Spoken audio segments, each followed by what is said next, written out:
Hello and welcome to News Round, a recap of stories that made headlines during the week. The headlines.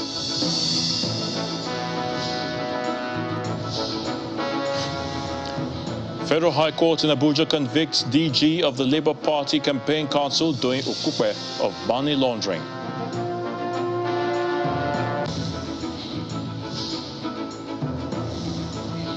Senate postpones passage of 2023 budget finance bill till Wednesday, December the 28th, cites problems in figures.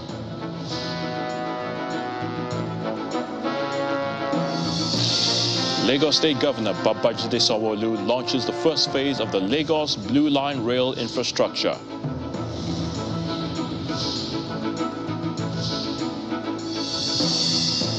Plus, Ukrainian President Volodymyr Zelensky addresses U.S. Congress in his first out-of-country visit since the war began in February. That's News Round in View.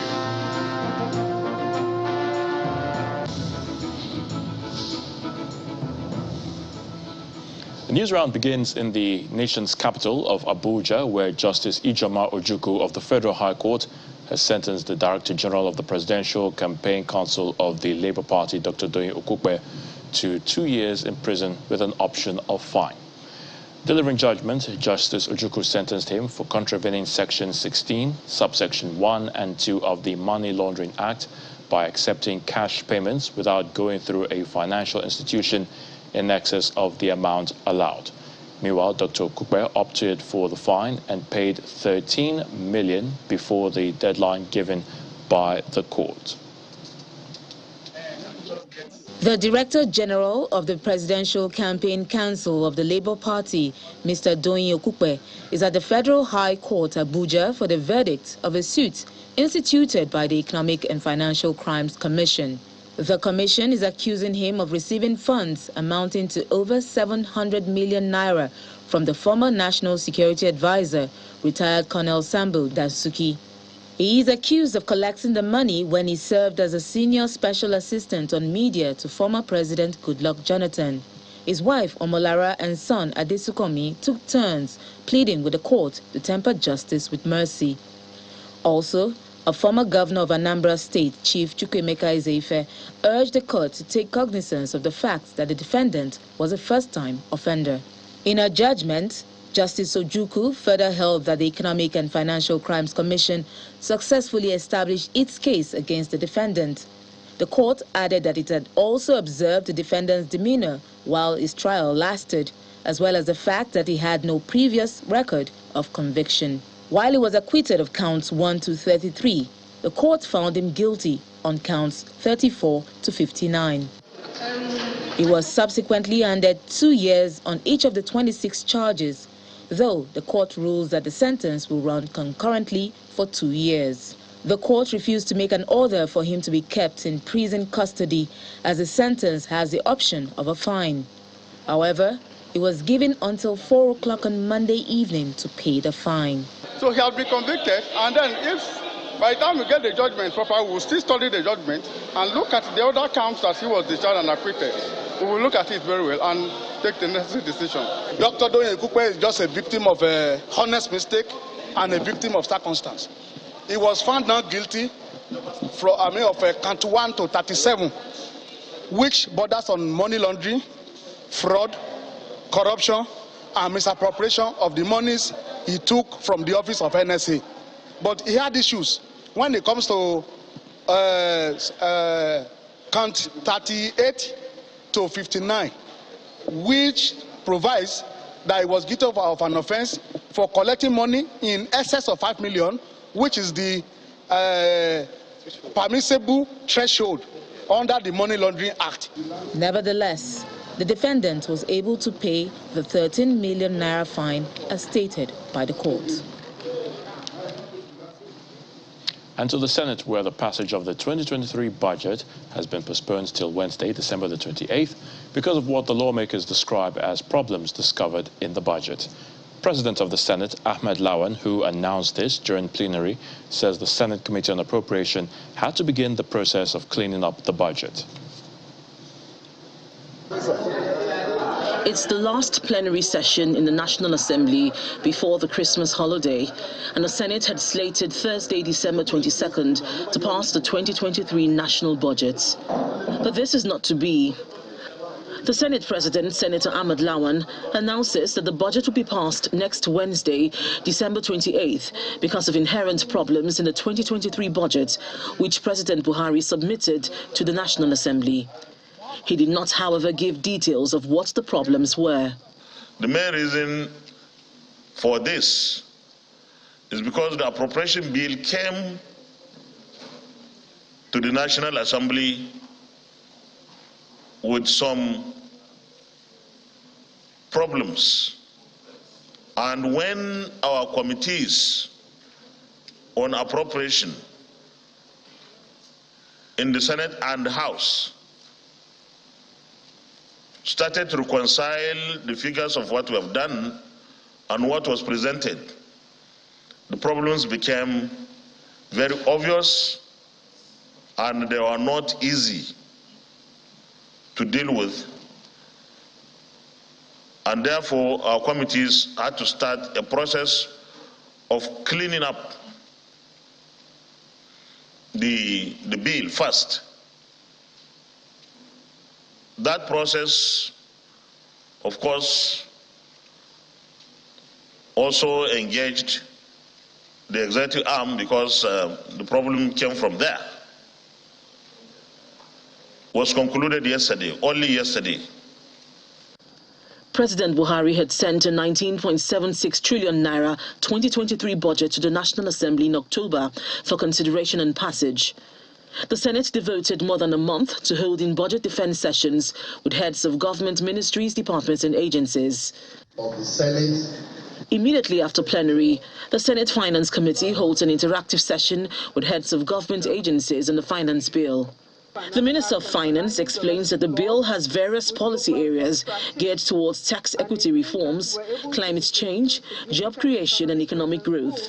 In the area of tax equity reforms, we have provisions for combating tax evasion and aggressive tax planning, and also provisions for ensuring under-taxed or not tax sectors that to be brought into the tax net in line with excellent laws and regulations.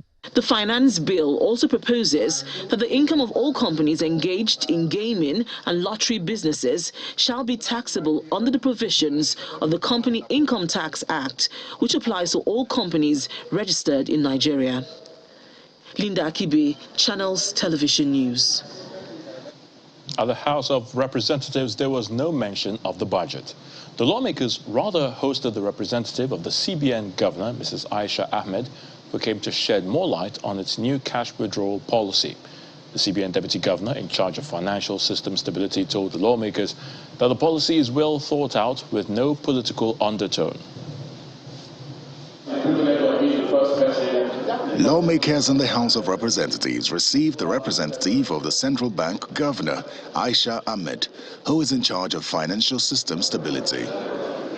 Mrs. Aisha Ahmed is here to brief lawmakers on the new monetary policies of the Central Bank involving the redesign of the Naira notes and the cash withdrawal limits. It is to reduce cash processing costs, cash minting costs, processing costs, the cost of destroying old notes, and the cost of moving the cash from place to place, the physical cost of protecting it. The data available to us shows that 94% of all transactions, cash transactions, fall below the 500,000 limit. And this includes in areas in the country that are predominantly cash, that are not part of the cashless policy. 82% of corporate transactions also are below this limit. What does this mean? It means that 94% of all individual transactions will not be affected. Lawmakers questioned the proximity of the policies to the elections and why Parliament was not carried along in the processes leading up to the final decision. We are about facing the general election. Thank you. And let me just re-echo one line. Are you not seeing it as an opportunity for the ruling party to reach out to opposition parties? At no time do we make decisions based on any political considerations? And I think it's important that I understate that. Is the CBN governor not aware of the provisions of the Act with regards to his statutory obligation to address the National Assembly semi-annually, that is 2 times minimum in a year? If the CBN was aware of this provision of the law, how come the CBN, before even going public with this policy, did not brief the House? We remain open to continue to engage and do better. When the House convenes these hearings, it is the responsibility of us to show up, and we look forward to you doing so. Can the CBN tell Nigerians how much was printed out of this new currency? How much was printed? I'm sorry, I'm not able to share that figure now, only because I want to give an accurate number. Outside the chamber, the House Committee Chairman on Defense appraises the interaction. The policy is very good, we all agree with it, but the only issue we have is with the timing. She also sort of said that Nigeria has 60 million BVNs, right? Population of 200 million. What happens to the people who don't have BVN? It is not clear what position the House will take after this interaction, considering that it had asked the CBN to suspend the cash withdrawal policy. Terry Ikumi, Channels Television News. President Muhammadu Buhari has launched the National Monitoring and Evaluation Platform known as IMark. The IMark digital platform, according to the president, is expected to resolve the challenges of corruption and lack of monitoring by providing regular updates on the status of capital projects across the country, including the cost and framework for maintenance after completion. Since the president's return from the United States, he resumes chairing of the Federal Executive Council meeting, first with a minute silence for former Minister of Agriculture and Water Resources, as well as Nigeria's former ambassador to Spain, Demola Seriki, who passed on days ago at the age of 63. Before the commencement of the Federal Executive Council meeting, President Buhari launched the National Monitoring and Evaluation Platform called IMark. The president believes the IMark website and mobile application will close existing gaps and engender citizen participation and monitoring of government investments. Although corruption, which this administration has fought and continues to fight, has played a role in the alarming number of the poorly executed and abandoned projects in the country, we must look beyond it and simultaneously tackle the other contributing factors. This administration has invested more than any administration in infrastructure, but unless we closely monitor our investments, they will yield less value. The project is a brainchild of the Ministry of Finance, and the idea is to entrench transparency in government. This task was not just in line with the 9 priority areas, but also in sync with my belief that we must move beyond earmarking projects, where we hear about plans to set money aside for a project, to our citizens seeing these projects come to fruition. In other words, we need to transition into IMarking projects. A citizen can take a picture update of a project and send this directly to the relevant ministry, department, and agency, and also to the contractors. The application uses geospatial technology to tag every image review or feedback given by citizens to help determine its genuineness. Access to the IMark website for real-time monitoring of capital projects henceforth is displayed as www.imark.ng by the Ministry of Finance. From the Presidential Villa, Gloria Umezike, Channels Television News. When Newsround returns, Governor Babajide Sanwo-Olu inaugurates the Lagos Blue Line rail infrastructure. Join us again.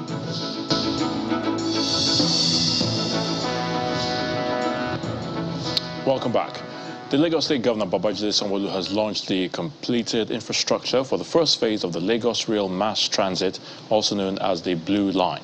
Now, the Lagos Blue Line project is the city's first light rail system and the largest infrastructure undertaking and funded by the Lagos state government. It's the completion ceremony of the infrastructure for the first phase of the Blue Line. The rail project is expected to provide a viable mass transit option for Lagos residents. The mood is right, and the venue, the iconic National Arts Theatre, is one of the stations. The arrival of the governor marks the official opening of the event. It's been a long time coming, and Lagos state officials speak on what this transport infrastructure means to the state. The construction of the Blue Line has been one of the most challenging projects in Lagos State the Lagos State government has ever embarked upon, given the many issues we've had to overcome. To get to this point, we have had disturbances and delays in the relocation of submarine cables, submarine gas pipelines, and removal of underwater shipwreckages as we completed the sea crossing. But as a state, we never give up. We forge on, and we're here today. The Lagos State Governor Babajide Sanwo-Olu says the project, which is the first of its kind in Nigeria, is a major milestone of his administration and those before him. This is a government that has kept its promise, that has kept its word, that have given a commitment, because we're people of integrity. We're people that understand and appreciate that once you give a commitment, nothing must stop you. We will now commence the test running of the line in preparation for the formal commissioning for passenger traffic and operation. The formal commissioning will be done by Mr. President himself in the month of January. He has given us the assurance that he will come around to formally commission the rail for us at the iconic Marina Station. The governor formally opens the track before proceeding on a ride to Marina. The 27-kilometer Blue Line project is an integral part of the intermodal transport arrangement of the Lagos State government. Although the entire stretch is not completed yet, when completed, the train will move from Okoko-Maiko axis of the state to Marina and expected to convey about 500,000 people on a daily basis. The state government is targeting the first quarter of 2023 for the operations to begin. The train runs on an elevated platform at this corridor, giving passengers a different view of the city from a vantage position. In less than 10 minutes, the train is at Marina, its terminal point. The Blue Line, spanning across 11 stations with Okoko-Maiko as the starting point, is part of efforts to ease the city's traffic congestions when completed. Dari Idowu, Channels Television News. The former Secretary General of the Commonwealth, Chief Emeka Anyaoku, has identified the role which the youth have to play in the electoral process as critical to its success. Chief Anyaoku stated this during the Hallmarks of Labour Foundation Role Model Awards 2022 in Lagos. A founder of First City Merchant Bank, Otumba Shubomi Balogun, Governor of Borno State, Professor Babagana Zulum, and former Director General of the Nigerian Television Authority, Professor Tony Iradia, were among 12 eminent Nigerians recognized for distinguishing themselves in their various careers and for their impact in society. The Hallmarks of Labour Foundation Role Model Awards 2022 is attended by prominent Nigerians from all walks of life. If we're ready with a video, we have to celebrate 12 great Nigerians who, by dint of hard work and moral uprightness, have implanted their footprints on the sands of time. The keynote speaker, Chief Emeka Anyaoku, puts this in clear perspective. We are honoring 12 eminent Nigerians who have distinguished themselves in their various chosen careers and whose character and achievements have marked them out as genuine role models for our youth and the upcoming generations of our young people. Chief Anyaoku recalls the challenges in the country adding that the youths have an important role to play in electing the right government and in the efforts at national development. Our youth must imbibe and display the spirit of genuine patriotism and service to their fellow citizens, and indeed their fellow human beings, irrespective of ethnicity, religion, or station in life. We must therefore ensure that the administration we vote into power in 2023 is the right one, with credible plans for rescuing our country from its present perilous state. This very, very prestigious award, the Outstanding International Icon Award. The 12 recipients are called out and presented with the HLF Role Model Award in various categories. They include former judge at the International Criminal Court, Dr. Chile Ebo Osuji, recognized for the HLF Emeka Ayoko Lifetime Achievement Award. Otumba Shubomi Balogun is recognized for excellence in entrepreneurship and corporate governance. Thank you. Professor Dennis Edokpaigbe Agbola, also for contributions in the field of science. Professor Ekanem Ikpe Braid for consistent advocacy for positive change within the university system. Professor Oladapo Aderile Ashiru for contributions in the field of medicine.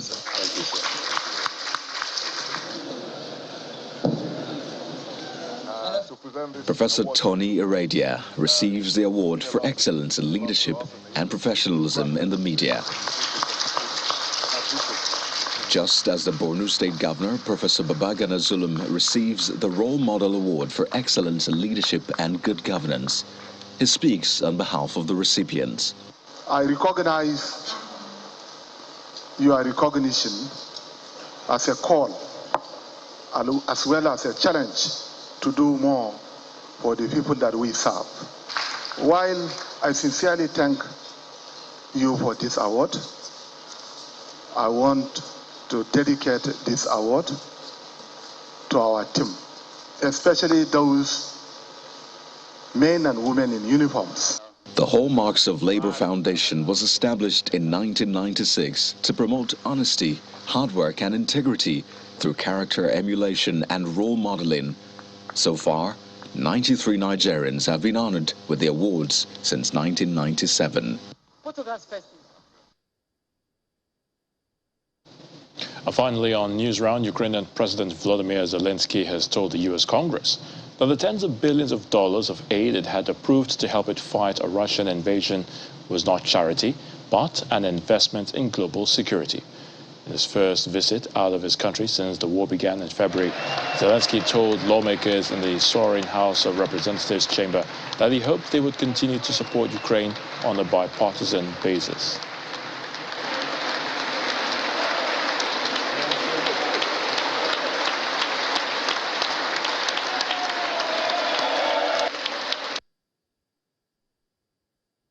Thank you for both financial packages you have already provided us with and the ones you may be willing to decide on.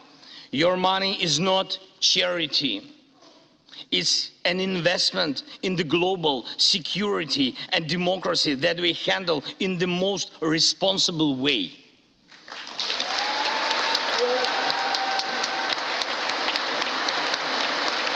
I'm glad to stress that President Biden supported our peace initiative today. Each of you, ladies and gentlemen, can assist in the implementation to ensure that America's leadership remains solid, bicameral, and bipartisan. Thank you. It's a great honor for me to be at the U.S. Congress and speak to you and all Americans. Against all odds and doom and gloom scenarios, Ukraine didn't fall. Ukraine is alive and kicking.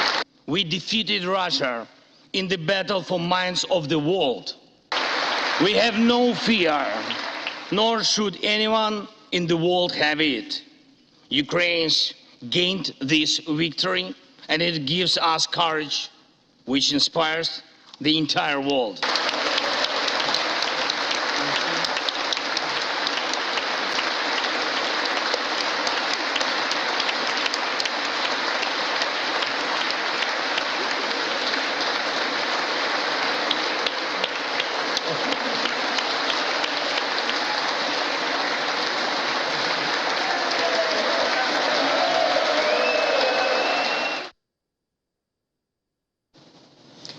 And that's News Round, a recap of stories that made headlines during the week. Many thanks for watching. I'm Ayo Tunde Maluku.